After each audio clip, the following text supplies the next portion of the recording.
control my mind.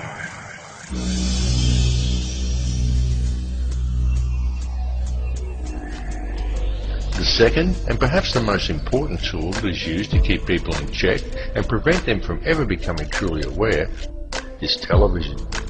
Television is the greatest and most all-pervasive hypnotist and propaganda tool ever conceived.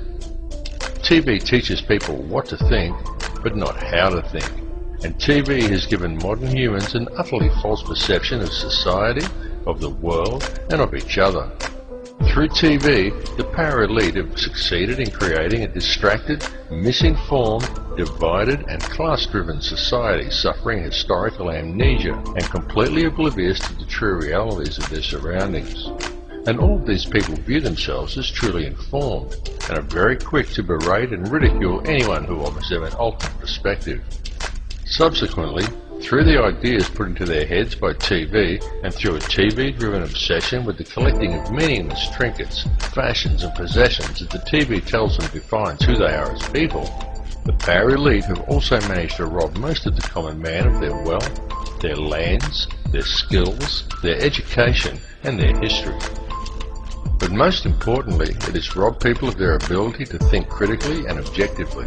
And that is exactly what television was designed to do and exactly why it was invented. Every television set is also specifically designed to emit alpha waves. These can be clearly seen as a series of horizontal lines that run across the screen from top to bottom at regular intervals when using a camera to film an operating TV set, but they cannot be detected by the naked eye.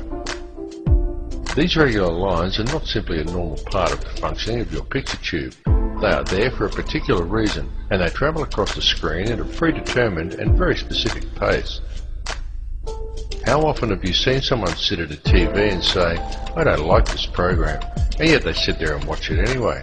How often have you done it yourself? It is because these horizontal lines are there to generate these hypnotic alpha waves. Alpha waves place you into a trance-like state as you are told what to think by scripted newsreaders, and told what to buy, what to wear, where to go, and always kept otherwise distracted by sport, meaningless celebrity gossip, and a barrage of sex and entertainment, nowadays ever more frequently punctuated by messages of fear and warnings of imminent terror. These alpha waves produced by your TV set affect your electrical field even if you are not watching it. The TV merely has to be on. They become addictive as your body becomes used to the energy field, and many people would simply feel unable to cope without the daily fix of their favourite TV show. Then this hypnotic state carries on throughout the day as people work robot-like at their given tasks, usually discussing whatever the television taught them with their co-workers. Often people think they are discussing their own thoughts, but when the conversation is really analysed, it's usually not. It's about what show they watched last night, or sport, or something they learned from the Discovery Channel, their feelings towards the opposite sex, or perhaps something like the war on terror. And whether they realise it or not, what they are talking about, and 98% of what they think they know about anything at all, has been taught to them by the television, or by print media that is wholly owned and controlled by the very same 6 people who own all the TV stations. That's right, 6 people. 60 years ago, the media in the Western world was run by 86 small corporations who all competed to deliver the best and most informative news. Today, it is run as a well-oiled, very streamlined and tightly controlled machine by just 6, who now control all major Western mainstream television and print media. And with the current rate of corporate growth, that number is set to soon drop to 3. This has set an extremely dangerous precedent, as it means that all televised and mainstream print media is now controlled by very, very few people. For a better and more informed perspective, obtain your news online from one of the many emerging independent websites, and go to many sites from different countries and sources to compare the same story from a variety of perspectives.